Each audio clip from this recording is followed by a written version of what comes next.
Hello everyone, good morning. कैसे हैं आप सभी लोग। स्वागत करती हूँ आप लोगों का फिर से अपने इस क्लासरूम में। जैसा कि आप लोगों को पता है कि मैं आप लोगों के लिए लेके आई हूँ POCSO act which is related to child offences. तो चाइल्ड से रिलेटेड जो भी ऑफेंसेस हैं उसके बारे में हमने पोक्सो एक्ट के बारे में ऑलरेडी उसका जो स्टार्टिंग थी वो मैं आपको बता ही चुकी हूँ। मैं एक्ट के बारे में आप लोगों को बता चुकी हूँ कि ये एक्ट क्या कहता है। मैं इस एक्ट में आपको, जैसे कि मैंने आपको प्रॉमिस किया था कि इस एक्ट में मैं आपको 3 दिन के अंदर ये कंप्लीट कराने वाली हूँ, जिसमें से मैं आपको 6 पॉइंट में ये एक्ट पूरा लेके चलूँगी और 6 पॉइंट के अंदर ही अंदर मैं आपको ये पूरा कंप्लीट करा दूँगी।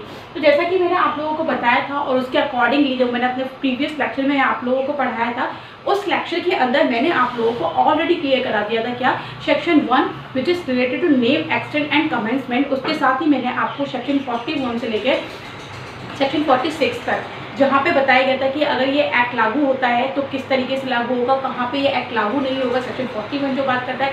सेक्शन 42 कहता है कंट्रोवर्सी अगर होती है तो कंट्रोवर्सी में कौन सा एक्ट होगा, तो ग्रेटर देन डिग्री जो होगा वो एक्ट अप्लाई हो जाएगा।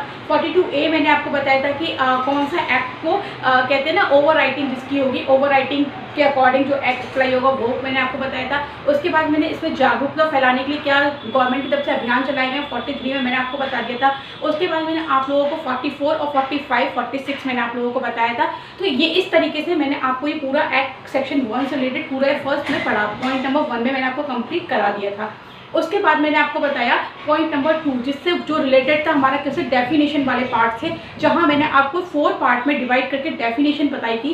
डेफिनेशन में मैंने आपको पहले डेफिनेशन बालक यानी कि चिल्ड्रन की बताई थी। चाइल्ड कौन होता है, लेस देन 18 ईयर, 2 का डी में ये डेफिनेशन दी हुई है। उसके बाद मैंने आपको घरेलू रिलेशन बताया था, जो रिलेटेड था हमारा कौन सा, डोमेस्टिक वायलेंस से रिलेटेड, जो डेफिनेशन वहाँ दी गई है वही यहाँ पे एज इट इज बता गई, 2 का ई में ही बताया गया था। उसके बाद मैंने शेयर हाउस होल्डर बताया था आपको। शेयर हाउस होल्डर की डेफिनेशन 2K में मैंने आप लोगों को पढ़ाई थी। और उसके बाद मैंने आपको बताया था कि कुछ ऐसे वर्ड, क्योंकि सारे वर्ड उस डेफिनेशन में नहीं आते, तो जो IPC में, CRPC में, IT एक्ट में, JJ एक्ट 2015 में जो आ रहा है, वो सारे वर्ड जैसे डेफिनेशन वहाँ दी हुई है, अगर किसी वर्ड की डेफिनेशन चाहिए तो जो डेफिनेशन वहाँ दी हुई है वही एज इट इज यहाँ पे मान ली जाएगी। ये मैंने 2 पॉइंट में आपको डेफिनेशन वाला पार्ट कंप्लीट करा दिया था। उसके बाद मैंने आपको कराया पॉइंट नंबर 3, और पॉइंट नंबर 3 में मैंने आप लोगों को क्या कराया था, पॉइंट नंबर 3 में मैंने आप लोगों को बताया था कि ये किस किस तरीके से आगे बढ़ेगा और इसमें मतलब इसका प्रोसीजर अगर चलाना है तो कहाँ चलाना पड़ेगा, हमें कोर्ट में चलाना पड़ेगा।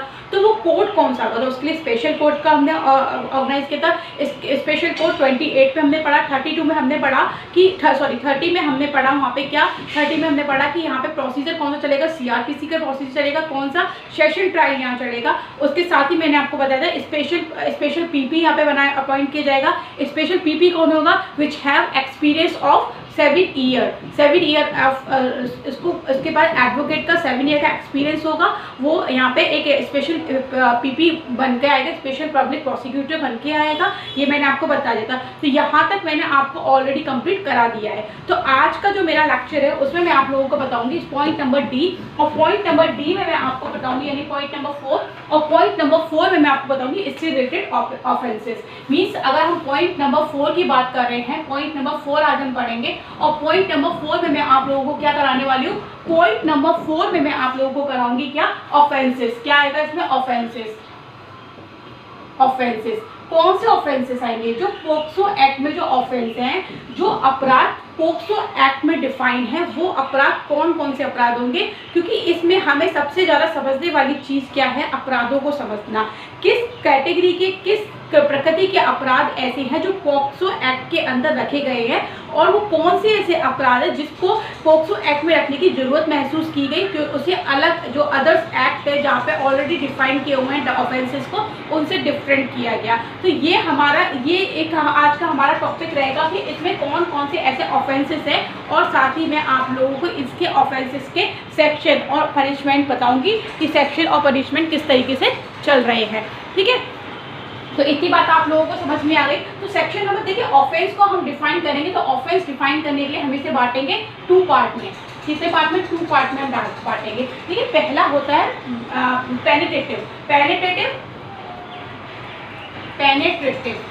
ठीक है, पेनिट्रेटिव का मतलब होता है कि किसी चीज़ को पेनिट्रेट करना, मतलब कि किसी चीज़ को कहते हैं ना कि इंसर्ट करना कोई चीज़, तो इंसर्ट करने के द्वारा कोई ऑफेंस अगर किसी बच्चे के साथ किया जा रहा है तो वो ऑफेंसेस। और एक होता है अदर, क्या हो जाएगा, अदर्स ऑफेंसेस, ठीक है, अदर्स ऑफेंसेस और पेनिट्रेटिव ऑफेंसेस। इसको हम बोलते हैं प्रिवेशन लैंगिक हमला। क्या बोलते हैं हम इसे हिंदी में, प्रिवेशन लैंगिक हमला, ठीक है, प्रवेशन लैंगिक हमला। अब प्रवेशन लैंगिक हमला को हम 2 पार्ट में डिवाइड करेंगे। देखिए मैं इसको डिवाइड कर रही हूँ क्योंकि ये इसी तरीके से बेरेट की लैंग्वेज में बताया हुआ है। अब आप लोगों को क्योंकि इजी वे में आपको लर्न करना है और आपको साथ ही इस तरीके से लर्न करना है कि इसके साथ आपके सेक्शन के साथ साथ आपको इसका क्या याद रह जाए, इसमें आपको सेक्शन के साथ साथ इसमें हर चीज़ याद रह जाए। जैसे पनिशमेंट कितना है, किस सेक्शन में कितना पनिशमेंट है, कैसे कैसे इन्होंने चीज़ों को डिवाइड किया हुआ है, ठीक है। तो अब इसमें हम क्या करेंगे, देखिए इसमें भी इन्होंने क्या किया, पेनिट्रेटिव भी 2 तरीके से डिवाइड किया। पहला इन्होंने बताया जनरल तरीके से पेनिट्रेट करना, और दूसरा इन्होंने बताया गुरुतर तरीके से। गुरुतर ऑफेंसेस आपने आईपीसी में पढ़े होंगे, ठीक है। गुरुतर ऑफेंसेस कहाँ पढ़े हैं आप लोगों ने अभी तक, आईपीसी में पढ़े होंगे, ओके।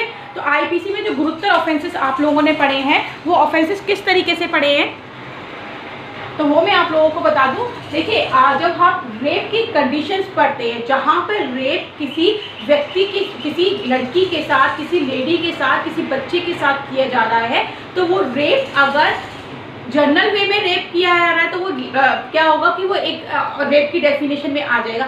वहीं लेकिन कोई रेप अगर किसी लड़की के साथ, किसी बच्चे के साथ कोई ऑफेंस, सेक्सुअल ऑफेंस ऐसा किया गया और उस व्यक्ति के द्वारा किया गया है जो व्यक्ति के संरक्षण में, यानी कि प्रोटेक्शन में वो बच्चा, वो लड़की, वो महिला थी, उस प्रोटेक्शन में रहते हुए उस प्रोटेक्शन अधिकारी ने, उस प्रोटेक्शन करने वाले व्यक्ति ने ही उसके साथ रेप, सेक्सुअल ऑफेंस कॉज किया है, तो वो कहलाता है गुरुतर श्रेणी का लैंगिक हमला।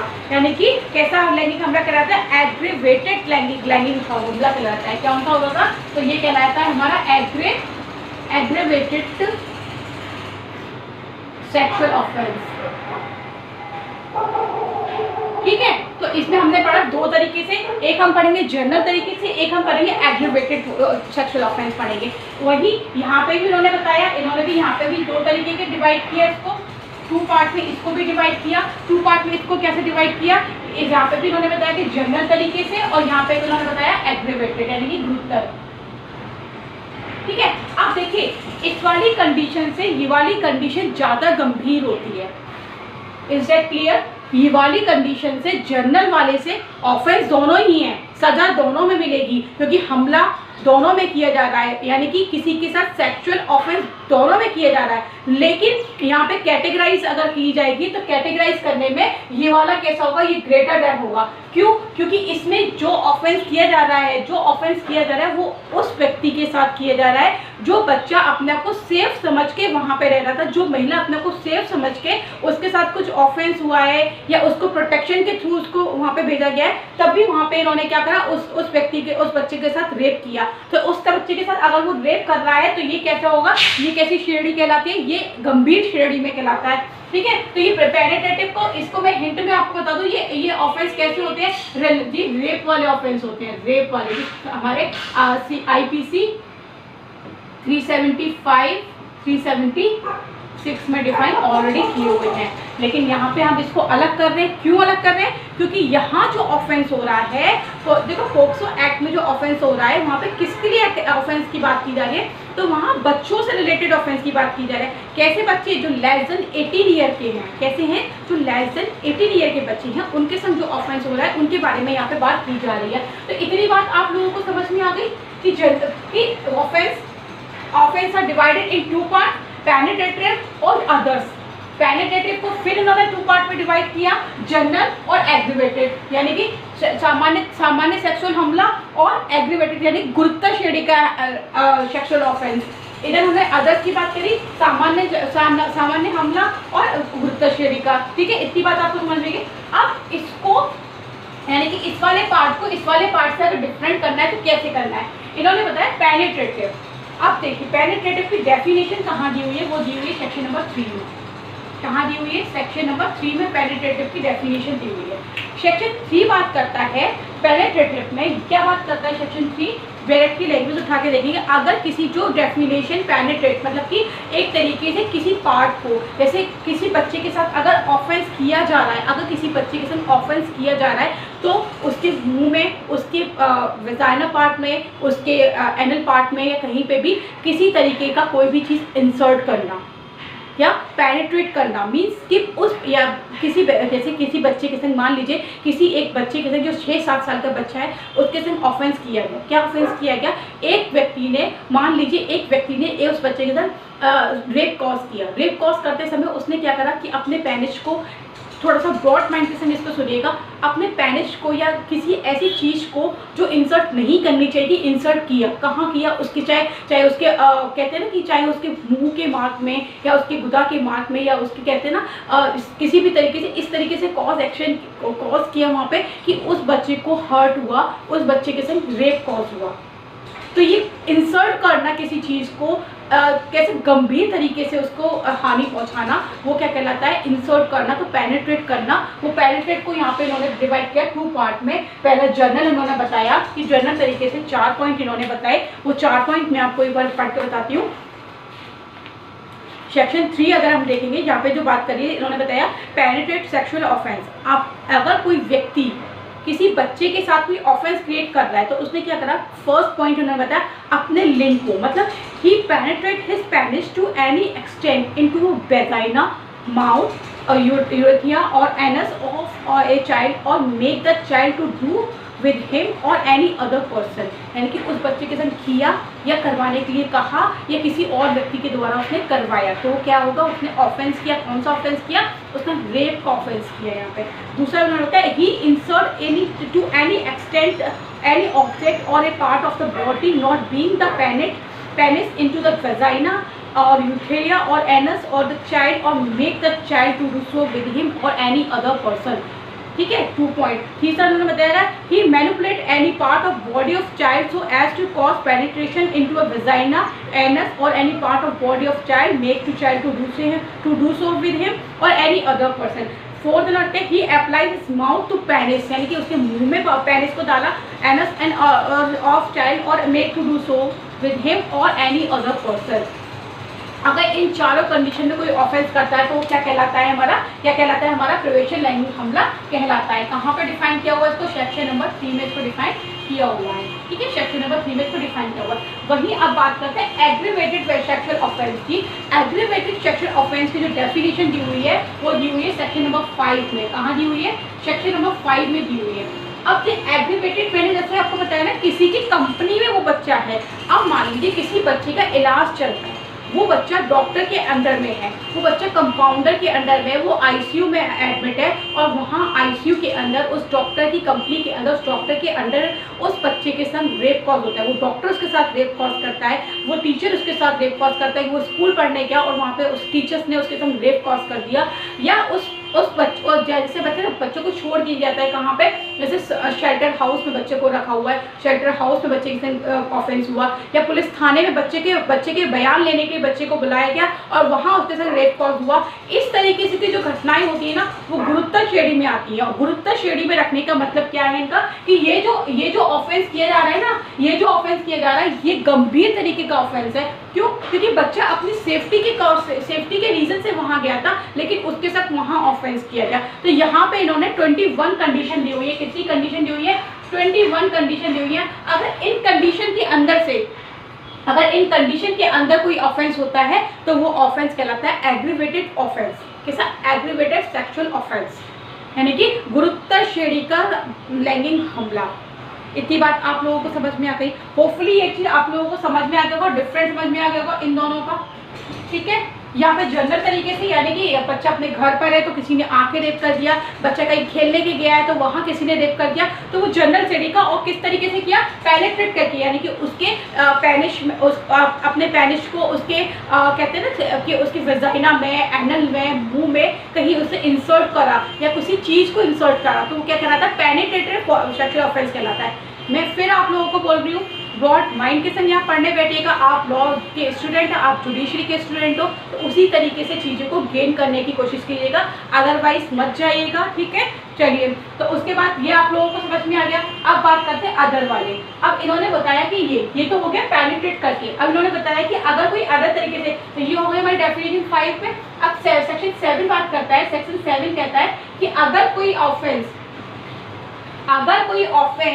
यहाँ पे अगर कोई व्यक्ति किसी व्यक्ति के संग सेक्सुअल ऑफेंस कर रहा है, किसी बच्चे के संग सेक्सुअल ऑफेंस कर रहा है, किसी लड़की के संग, किसी लड़के के संग ऑफेंस कर रहा है, उसके संग रेप कॉज किया है, लेकिन रेप कॉज कैसे किया है, सिर्फ उसके ऊपर असॉल्ट किया है, यानी कि उसके अंदर कोई चीज़ इंसर्ट नहीं की है। जब कोई चीज़ इंसर्ट नहीं करी है, सिर्फ उसे डराया है, उसे मतलब इस तरीके से छुआ है, कुछ किया है, तो वो क्या हो रहा है, वो एक तरीके से रेप कॉज करना ही हुआ। लेकिन रेप कॉज करने का तरीका क्या है, यहाँ पे किसी चीज़ को इंसर्ट नहीं किया जा रहा है, तो इस कैटेगरी को इसलिए यहाँ पर थोड़ा सा डिफरेंट किया गया। वही जैसे कोई बच्चा पुलिस थाने में बयान देने के लिए गया और पुलिस वाले ने उसके संग रेप कॉज किया, लेकिन रेप कॉज कैसा किया, उसने इंसर्ट नहीं किया कोई चीज़, क्या उसने इंसर्ट नहीं की है।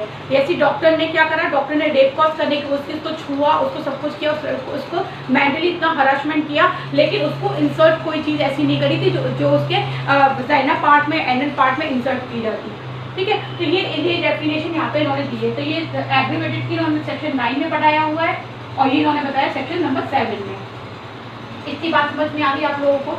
ठीक है, अब देखिए सेक्शन 5 को थोड़ा सा ब्रीफ में देख लेंगे। सेक्शन 5 मैंने आपको, देखिए आप लोग मेरे से पढ़ने के बाद एक बार बैरक उठा के जरूर देखिएगा, वहाँ पे देखिएगा कि किस तरीके से उन्होंने डिफाइन किया होता है। ठीक है, तो सेक्शन 5 में जैसा कि मैंने आपको बताया 21 कंडीशन दी हुई थी, तो वहाँ पे काफ़ी सारी चीज़ें, मैंने जैसे आपको एग्जाम्पल बताया पुलिस स्टेशन में बच्चे की जगह तो है।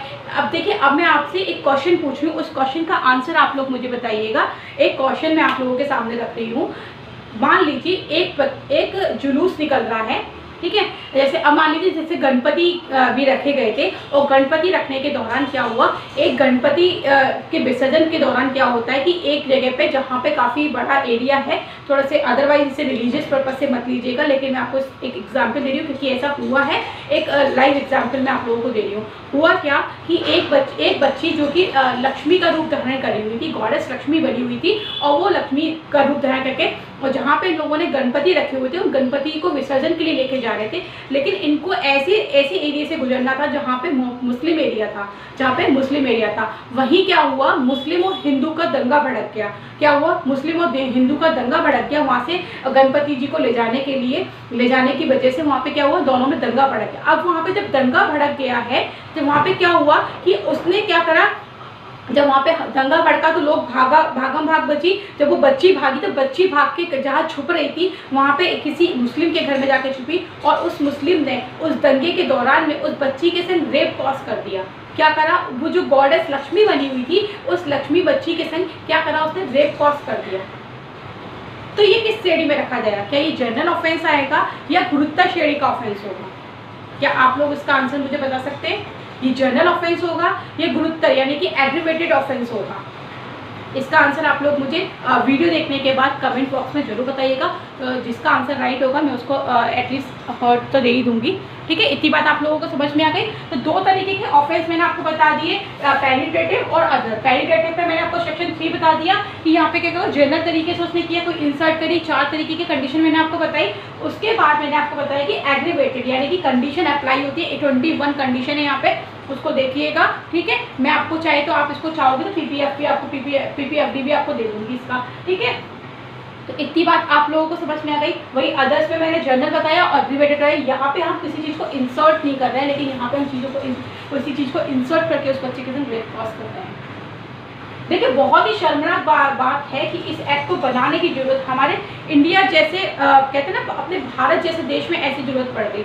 यानी कि लोगों की जो मानसिकता है, लोगों का जो कहते हैं ना कि लोगों का जो मन है, लोगों के अंदर जो हवस भरी हुई है, वो इस कदर आगे निकल चुकी है कि बच्चों को भी नहीं छोड़ रहे हैं। छोटे छोटे बच्चे, आपने अक्सर न्यूज़पेपर्स में पढ़ा होगा, 3 महीने की बच्ची के साथ रेप कर दिया।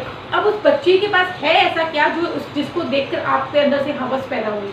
ऐसा क्या था उस बच्ची के? मामूली सी बच्ची तो थी ना वो, लेकिन नहीं, लोगों की इस मानसिकता का हम लोग कुछ नहीं कर सकते। इनको जब तक इसके लिए कड़े से कड़े कानून नहीं बनाया जाए और कानून बनने का इसके ऊपर सजा का प्रावधान अच्छे से नहीं किया जाएगा, तब तक ये उसका कुछ नहीं हो सकता। ठीक है, तो आगे बढ़ते हैं। आगे अगर आप लोगों को इतनी बात समझ में आ गई तो मैं आगे बताऊँ। देखिए अब क्या बात होती है, तो जैसा मैंने आपको बताया सेक्शन 3 में बताया कि जनरल तरीके से उन्होंने पेनिट्रेट किया, तो जनरल तरीके से पेनिट्रेट किया, तो अब इसका हम बताएंगे पनिशमेंट। इसमें हम दूसरा पॉइंट हम देखते चलेंगे, पनिशमेंट। ठीक है, जो सेक्शन 3 में डिफाइन किया हुआ उसका पनिशमेंट दिया हुआ है सेक्शन नंबर 4 में। सेक्शन नंबर 4 में उन्होंने क्या दिया हुआ है, पनिशमेंट दिया हुआ है। सेक्शन नंबर 4 में जो पनिशमेंट दिया हुआ है वो किस तरीके से पनिशमेंट दिया हुआ है। अगर देखिए जनरल तरीके से, जनरल अगर कोई ऑफेंस करता है, अगर यहाँ पे जनरल तरीके से अगर उसने 4 कंडीशन में किस ऑफेंस किया, उस बच्चे के साथ कोई ऑफेंस किया है, तो यहाँ पे उसको जो पनिशमेंट मिलेगा तो कितना पनिशमेंट मिलेगा, 10 ईयर, यानी कि 10 ईयर। वाई लिख दे रही हूँ, वाई का मतलब है ईयर यानी कि साल, 10 साल का पनिशमेंट होगा या 10 ईयर पनिशमेंट, जो कि बढ़ के कहाँ तक जा सकता है, मिनिमम 10 ईयर और मैक्सिमम लाइफ इम्प्रिजनमेंट। कितना, मिनिमम 10 ईयर और मैक्सिमम लाइफ इम्प्रिजनमेंट। LI का मतलब है यहाँ पे लाइफ इम्प्रिजनमेंट। ठीक है, लिख देती हूँ, लाइफ इम्प्रिजनमेंट। इतनी बात आप लोगों को समझ में आ गई। अगर इन्होंने इन 4 कंडीशन में से कोई भी ऑफेंस अगर होता है तो सेक्शन 4 कहता है कि यहाँ पे अगर ऐसा कोई ऑफेंस पाया जाता है तो कितना पनिशमेंट होगा, मिनिमम 10 ईयर और मैक्सिमम लाइफ इम्प्रिजनमेंट। अब यही बात आती है अगर बच्चे की एज, दूसरा पॉइंट इसका देखिएगा, फर्स्ट पॉइंट तो इसका ये डिफाइन करता है, दूसरा पॉइंट कहता है अगर बच्चे की एज लेस देन, एज कितनी, लेस देन कितना है, 16 ईयर है ना, हाँ लेस देन 16 ईयर है, तो यही पनिशमेंट कितना हो जाएगा, जो यहाँ पे मिनिमम 10 ईयर था वो कितना हो जाएगा, 20 ईयर और मैक्सिमम लाइफ इम्प्रिजनमेंट। इतनी बात आप लोगों को समझ में आ गई। अगर कोई बच्चे के साथ ऑफेंस किया जाता है, कोई रेप कॉज किया जाता है और वो पेनिट्रेटेड करके किया जाता है और जनरल तरीके से किया जाता है, यानी कि किसी भी अंडर में नहीं था किसी के और ऑफेंस किया जा रहा है, तो यहाँ पे कितना होगा, minimum 10 year maximum life imprisonment. अगर यहाँ पे बच्चे की एज 16 साल से कम है तो कितना होगा, मिनिमम 20 ईयर और लाइफ और मैक्सिमम कितना, लाइफ इम्प्रिजनमेंट। इतनी बात आप लोगों को समझ में आ गई। अब बात करते हैं सेक्शन नंबर 5 में जो हमने डिफाइन किए हुए थे 21 कंडीशन जो डिफाइन की हुई है, अंडर में किसी की होना, चाहे वो डॉक्टर के पास हो, चाहे वो पुलिस स्टेशन में हो, चाहे वो स्कूल में स्टेशन रेप किया गया हो, चाहे वो किसी के शेल्टर हाउस वगैरह में किसी के अंडर में हो, चाहे दंगा या कुछ ऐसा कुछ हो रहा उसके अंडर में कोई ऑफेंस किया गया, या बच्चे का कोई रेप पीड़िता महिला थी, यानी कि रेप पीड़िता महिला और वो प्रेग्नेंट हो गई थी, वो बच्ची प्रेग्नेंट बच्ची के साथ फिर से ऑफेंस कर देना, वो भी इस कंडीशन में आता है। बहुत ही ग्रेट, कहते हैं ना, बहुत ही गंभीर वाली कंडीशन जो बनती है, सिर्फ बोलने में, सोचने में ही जिसको बहुत ही हार्ट हो रहा है, ऐसी कंडीशन जब बनती है, वो ऑलरेडी रेप पीड़ित थी, वो प्रेग्नेंट थी और प्रेगनेंसी के दौरान उसके साथ रेप किया गया, तो वो भी कहाँ आएगा, सेक्शन 5 की डेफिनेशन में आएगा। और इसके लिए पनिशमेंट जो डिफाइन किया गया है, इसके लिए पनिशमेंट जो डिफाइन किया गया है वो कहाँ डिफाइन किया गया है, सेक्शन नंबर 6 में, सेक्शन नंबर 6 में वो डिफाइन किया गया। कितना होगा वो सेक्शन नंबर 6 में वो डेफिनेशन, तो इन्होंने बताया कि अगर वो ऑफेंस ऐसा किया गया है तो क्या होगा, उसे मिनिमम 20 ईयर, यानी कि minimum 20 year, maximum life imprisonment और डेथ। ठीक है, minimum 20 year, maximum life imprisonment और इन्होंने साथ में बताया अगर उस जज को लगता है, अगर उस मजिस्ट्रेट को लगता है कि इसको डेथ पेनल्टी का पनिशमेंट देना चाहिए, तो डेथ पेनल्टी भी यहाँ पे दी जा सकती है, इसमें सेक्शन नंबर 6 में। नोट डाउन कर लीजिएगा, इसको नोट डाउन कर लीजिएगा। जिसको समझ में नहीं आ रहा हो वो लोग इसका स्क्रीनशॉट ले लीजिए, लिख लीजिएगा इसको। ठीक है, चलिए इतनी बात आप लोगों को समझ में आ गई। तो एक लाइन में इसमें आंसर मिल गया आपको, 20 year minimum maximum life imprisonment और डेथ पेनल्टी, दोनों चीज इसमें दी हुई है। अब बात करते हैं सेक्शन नंबर 7 की। सेक्शन नंबर 7 में जो डेफिनेशन दी हुई थी वो दी हुई थी अदर्स ऑफेंस की, यानी कि सेक्सुअल ऑफेंस तो हो रहा है, सेक्सुअल असॉल्ट तो यहाँ हो रहा है, सेक्सुअल असॉल्ट की डेफिनेशन दी हुई है। ठीक है, सेक्सुअल असॉल्ट की दी हुई है। तो इसमें जो जनरल तरीके से थे वो चारों वही कंडीशन होगी जो 3 में थी, लेकिन यहाँ पे क्या है, पेनिट्रेट नहीं किया जा रहा, किसी चीज को इंसर्ट नहीं किया जा रहा है। ठीक है, तो यहाँ पे क्या है, इसकी जो डेफिनेशन का जो पनिशमेंट दिया हुआ है वो सेक्शन नंबर 8 में दिया हुआ है। किसमें दिया हुआ है, सेक्शन नंबर 8 में पनिशमेंट दिया हुआ है। और वो पनिशमेंट कितना होगा, मिनिमम 3 ईयर। अगर कोई ऐसा सेक्सुअल असॉल्ट करता है तो मिनिमम 3 ईयर्स और मैक्सिमम 5 ईयर। ठीक है, मिनिमम 3 ईयर, मैक्सिमम 5 ईयर का पनिशमेंट उसको दिया जाएगा। वहीं अगर वो एग्रीवेटेड यानी कि ऐसा सेक्सुअल असॉल्ट किया है जो बच्चा किसी के अंडर में है, मीन्स कि चाहे वो हॉस्पिटल में हो, चाहे वो पुलिस स्टेशन में हो, चाहे वो स्कूल में हो, चाहे वो किसी ऐसे रिलेशन के यहाँ पे हो जहाँ पे उसको सुरक्षा की दृष्टि से रखा गया हो, तो वहाँ पे क्या होगा, अगर वो ऐसा ऑफेंस क्रिएट कर देता है तो उसको सेक्शन नंबर 10 में डिफाइन किया गया है उसको पनिशमेंट का। सेक्शन नंबर 10 में क्या बताया गया कि उसको जो पनिशमेंट मिलेगा मिनिमम 5 ईयर और मैक्सिमम 7 ईयर। इतनी बात आप लोगों को समझ में आ गई, मिनिमम 5 ईयर और सेक्शन और मैक्सिमम 7 ईयर। इतना आप लोगों को समझ में आ गया किस तरीके से उन्होंने यहाँ पे ऑफेंस के पनिशमेंट को और ऑफेंस को डिफाइन किया हुआ है। तो ये बात हो गई हमारी किसकी, सेक्सुअल ऑफेंस की। किसकी बात हो गई, सेक्सुअल ऑफेंस। कैसा, सेक्सुअल असॉल्ट, है ना, सेक्सुअल असॉल्ट की यहाँ पे हमने बात कर ली। अब बात करते हैं कि अब देखिए दूसरा बिल्कुल पॉइंट हम चेंज कर देंगे, पॉइंट नंबर 5 हम पढ़ेंगे। इतनी बात आप लोगों को समझ में आ गई, ठीक है।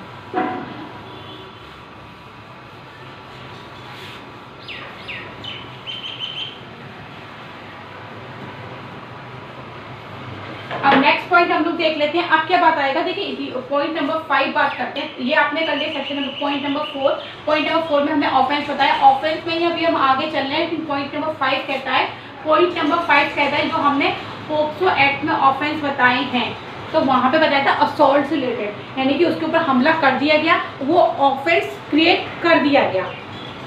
ठीक है, ऑफेंस क्रिएट कर दिया गया, उसका पनिशमेंट मैंने आप लोगों को बता दिया। अब बात करते हैं हरैसमेंट। हरैसमेंट वर्ड आप लोगों ने सुना होगा, सुना है आप लोगों ने हरैसमेंट वर्ड, वही बात हम कर रहे हैं हरैसमेंट की। अब क्या बात आ रही है कि सेक्सुअल हरैसमेंट और पनिशमेंट की बात चलेगी। क्या, सेक्सुअल हरैसमेंट,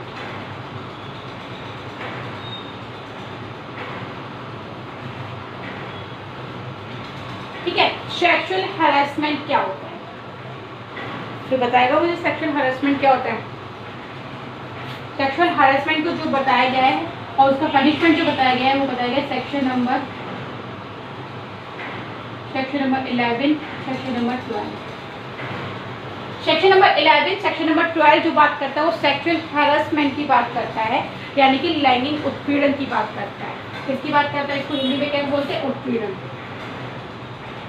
देखिए अभी तक जो आप लोग पढ़ रहे थे मेरे साथ, वो पढ़ रहे थे सेक्सुअल असॉल्ट, यानी कि हमला किया गया, लेकिन हमला नहीं किया गया। अगर किसी बच्चे को सेक्सुअल हरास किया गया है, ऐसा हैरेस किया गया है, ऐसा उत्पीड़न उसका किया गया है कि उसकी मानसिक स्थिति और ये सब चीज़ें कैसी हो जाती है, उससे छिन्न हो रही है, तो ऐसा ऑफेंस भी क्या कहलाएगा, सेक्सुअल ऑफेंस कहलाएगा। और वो हमारा कहाँ डिफाइन किया हुआ है, सेक्शन नंबर 11 में डिफाइन किया हुआ है। क्या बताएंगे, सेक्शन हरासमेंट हम कहाँ पढ़ते हैं, 355, 354D में पढ़ते हैं, है ना, 354D, 509, 509, ये सब सारे ऑफेंस कैसे ऑफेंस हैं, ये हरेसमेंट वाले ऑफेंस है। आईपीसी की बात कर रही हूँ, याद रखिएगा आप लोग, ठीक है, आईपीसी में डिफाइन किया हुआ इन सब चीज़ों को।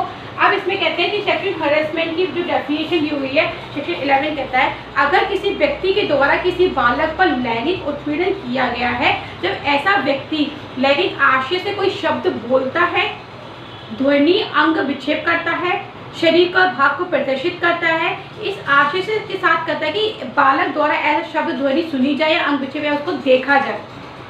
Point number 1। दूसरी बात करता है, लैंगिक आशय से उस व्यक्ति द्वारा किसी अन्य व्यक्ति द्वारा किसी बालक को अपने शरीर या कोई भाग को प्रदर्शित करने के लिए कहता है कि वो तुम अपने भाग को प्रदर्शित करो। तीसरा, अश्लील साहित्यों के प्रयोजन के लिए किसी प्रारूप या मीडिया में से किसी बालक को कोई वस्तु दिखाता है, बालक को या तो सीधे या इलेक्ट्रॉनिक अंकीय या किसी अन्य साधनों के माध्यम से बारंबार निरंतर पीछा करता है। 250D याद रखिएगा, आईपीसी 354D याद है आप लोगों को, पीछा करना, वही चीज़ यहाँ पे बताई गई है। उसके बाद बालक के शरीर के किसी भाग बालक को लैंगिक कृत्य में अंतर्गत इलेक्ट्रॉनिक फिल्म या अंकीय या अन्य किसी रीति के माध्यम से वास्तविक बनावटी तस्वीर खींचकर मीडिया किसी उपयोग में धमकी देता है, अश्लील साहित्य का बालक को प्रलोभन देता है या पारितोषित करता है, तो ऐसा ऑफेंस क्या कहलाता है? सेक्सुअल हरासमेंट कहलाता है।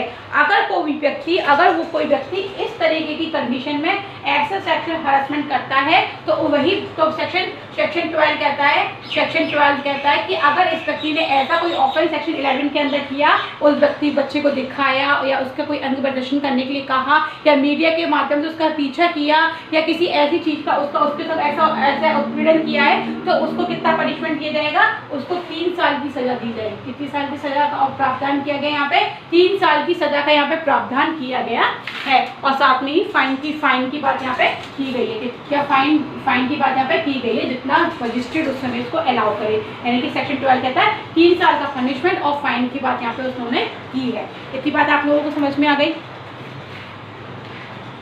आगे आप लोगों को इतनी बात समझ में? ठीक है, चलिए अब आगे बढ़ते हैं। और आगे बढ़ के इतना सेक्शुअल हरासमेंट आप लोगों को समझ में आ गया। सेक्शन 11 और सेक्शन 12 यहाँ पे कंप्लीट हो गया। अब बात करते हैं हम किसकी? अब बात करते हैं सेक्शन नंबर 13 की, सेक्शन नंबर 14 की। लेकिन उससे पहले मैं आप लोगों को चीज़ें क्लियर कर दूँ तो क्या होता है। देखिए क्या हुआ, थोड़ा सा ठीक है, इतनी बात आप लोगों को समझ में आ गई। सेक्सुअल हरासमेंट, तो ये ऑफेंस का जो एक मेजर पार्ट था वो यहाँ पे कंप्लीट हुआ हमारा। ठीक है, क्योंकि ज़्यादा कराऊंगी तो आप लोगों के माइंड में सेट होने में भी थोड़ा टाइम लगेगा, चीज़ों को थोड़ा टाइम लगता है। ठीक है, इतनी बात आप लोगों को समझ में आ गई। सेक्सुअल हरासमेंट तक सेक्शन 12 मैंने आपको डिफाइन कर दिया, सेक्शन 12 तक पूरा।